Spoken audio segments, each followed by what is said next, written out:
Well, again, we are working our way through the book of Revelation on our Wonderful Day in the Lord broadcast. We're about halfway through, moving into chapter 12 today, although we'll back up for just a moment and look at chapter 11, especially verse 15, where it says, Then the seventh angel sounded, and there was loud voices in heaven saying, and now we're looking at the seventh trumpet judgment. Now, we've seen these judgments going on in the book of Revelation, the seven seals, and the seven trumpets. Between the sixth and seventh trumpet, there's been a parenthesis in the action. Now it's picked up here at chapter 11.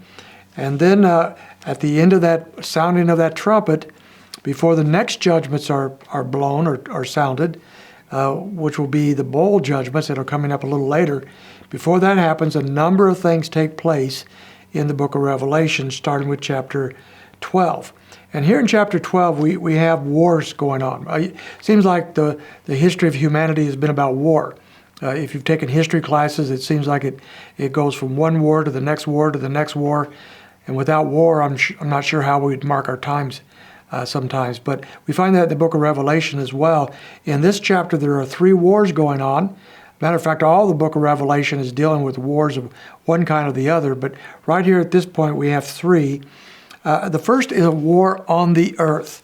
And it says in verse 1 of chapter 12, a great sign appeared in the heaven, a woman clothed with the sun and the moon under her feet, and on her head a crown of 12 stars.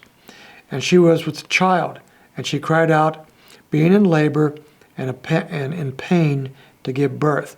So we're going to start out here by looking at the participants of this war. We start off with a great sign in heaven, and then a woman who is described here. Now, by process of elimination, we have to figure out who she is.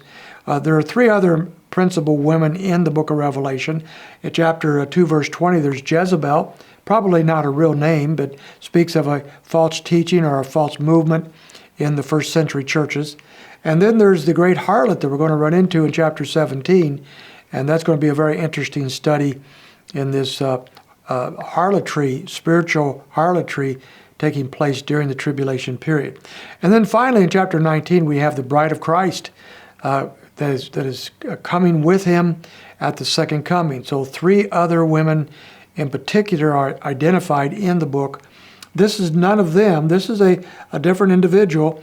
And again, by process of elimination, we see that this woman apparently is none other than Israel. So as we pick that up, we see the next sign in verse 3. It says, Then another sign appeared in heaven, and behold, a great red dragon having 7 heads and 10 horns, and on his heads were 7 diadems. And his tail swept away 1/3 of the stars of the heaven and threw them into the earth. And the dragon stood before the woman who was about to give birth, so that she gave birth, he might devour her child. Now let's take a moment and look at who this is. The dragon, of course, this is metaphorical.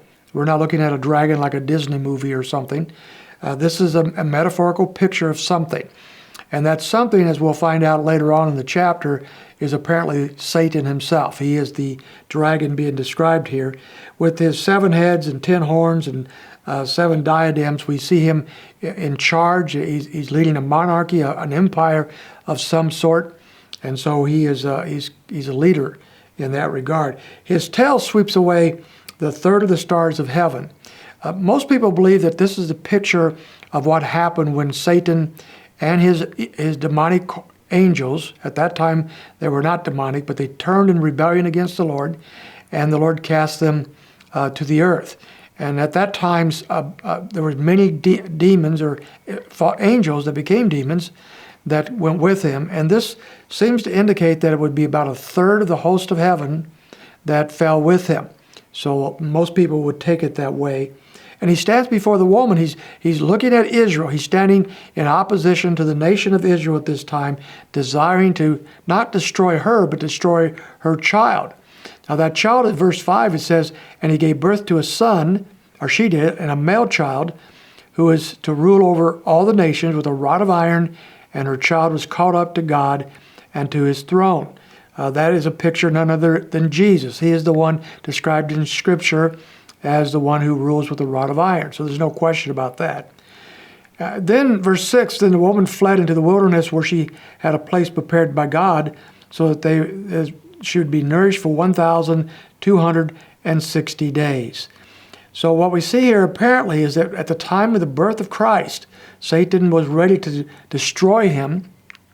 God protects Jesus, and he's not destroyed, so he turns his fury against the woman. Now we're probably moving into the tribulation period here. So he's moving from the incarnation to the end times, and he is now at this point, as he comes down to earth, he is coming to destroy Israel if he can. But God is going to protect her. We're going to look at a little more of that story next time, so I hope you can join us as we look at verse 7.